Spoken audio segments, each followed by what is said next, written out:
Welcome back to News 15 today. Joining us now virtually is Ben Powers from Developing Lafayette. Ben, thank you so much for joining us once again this morning.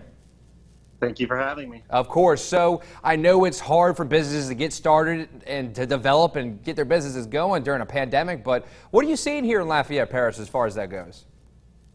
So, look, obviously we know that times are tough right now, but there's still a lot of good things happening.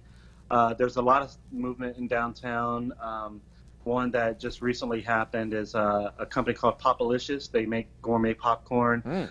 They're moving to downtown from the mall, and they're going to be expanding what they offer. They're going to have DIY popcorn parties. So they're expanding to downtown. There's another business in downtown that will be open probably in the next few months here. The Grocery Tavern and Delicatessen. That's in the works. But there's a lot of movement. Lafayette Habitat for Humanity, they're moving into the old Metro Bingo in North Lafayette. Okay. There's a lot of stuff. There's Hospice of Acadiana. They're expanding. There's a California-based company franchise called 0 Degrees. They're coming. They're bringing like boba tea, and it's kind of a mix of Asian and Mexican or Hispanic. So there's a couple of things happening. No doubt it's still tough for businesses. A lot of the local businesses that are already in existence are still having to find new ways to stay in business.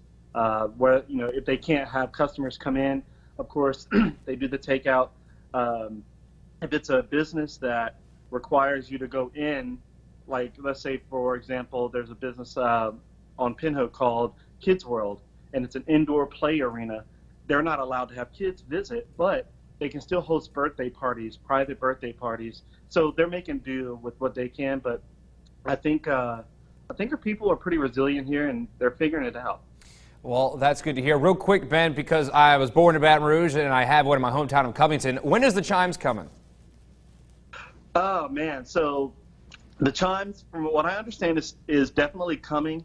The timeline is still undetermined. Whenever I posted it, that was probably pre-pandemic, so 6-7 months ago. It was still in the works. I think the contract may have been signed, but there's no timeline. But I'm hoping within the next year or two, man. All right. Great for Lafayette. Well, I will be patient on that one. Guys, you can go to developinglafayette.com to find all of this information that Ben is gracious enough to go find and search for you guys. Thank you, Ben, for joining us. We'll talk to you next time. Coming up